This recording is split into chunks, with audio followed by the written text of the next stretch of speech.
Welcome back, legends. I hope you're all fantastic. On today's installment of 5-Minute Licks, I just want to break down a little approach to practicing and playing that I have been enjoying a lot recently, very much inspired by my love and admiration of players like Beck and Kotzen.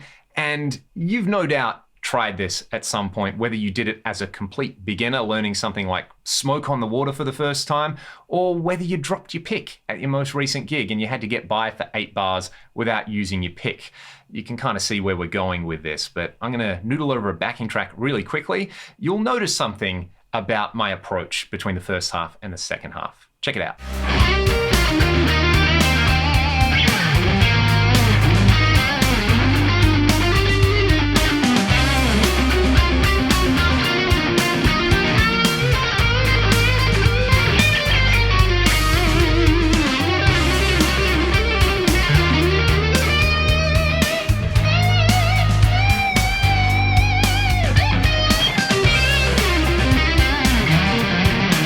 And the eagle-eyed amongst you would have noticed that I'm not using a pick. Wow, that's the tip. But this is something that I found can really help you, I don't know, kind of like dial in so much of your touch and feel on the instrument.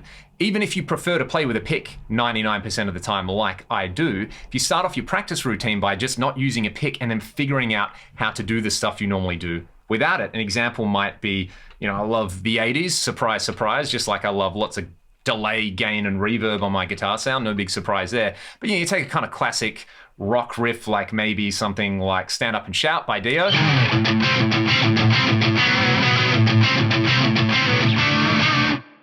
And let's slow it down, but you're going to use your thumb for the chugs on the A string, then these two fingers for the D and the G string.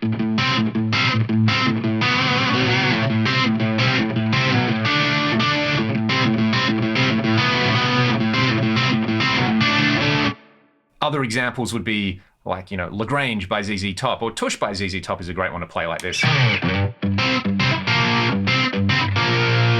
That kind of vibe there. So just doing some rhythm guitar basics and figuring out how many fingers you need to use, whether it's just your thumb, whether it's your thumb and your forefinger, whether it's all 5 fingers on there.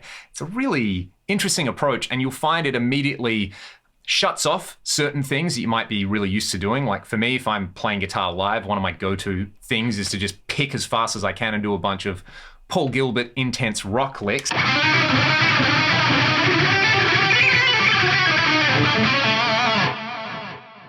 That kind of thing. And thanks for the extra delay and reverb as well, some cheat codes. Obviously, you can't really do that without a pick. Maybe you can, maybe you're a freak and you figured this out. Let me know in the comments if you've done that. But what it would make me do is use my legato technique a lot more. So I could take something like that, and I'd use my thumb and my forefinger and just pick as little as possible. So I'm only gonna really flick on that B string with this finger. I'm gonna start the lick with my thumb, and the rest of it's just gonna be hammer-ons from nowhere. So this kind of thing.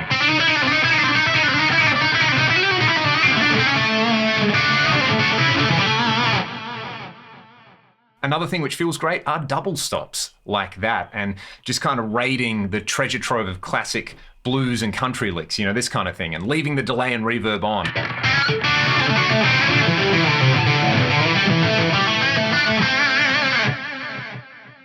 Another thing that comes up is like chicken picking, meaning, rest, say, your first finger on the string and then pluck it with your thumb, so you get a little cluck, and then you flick up with your pointer finger, this technique.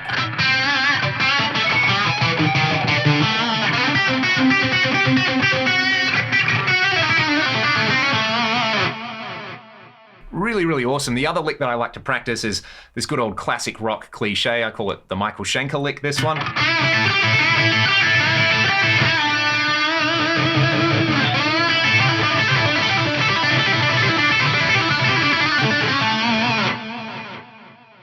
The other advantage is I find it a lot easier to use like the volume control on my guitar with my pinky if I'm plucking with my thumb. So you can get those kind of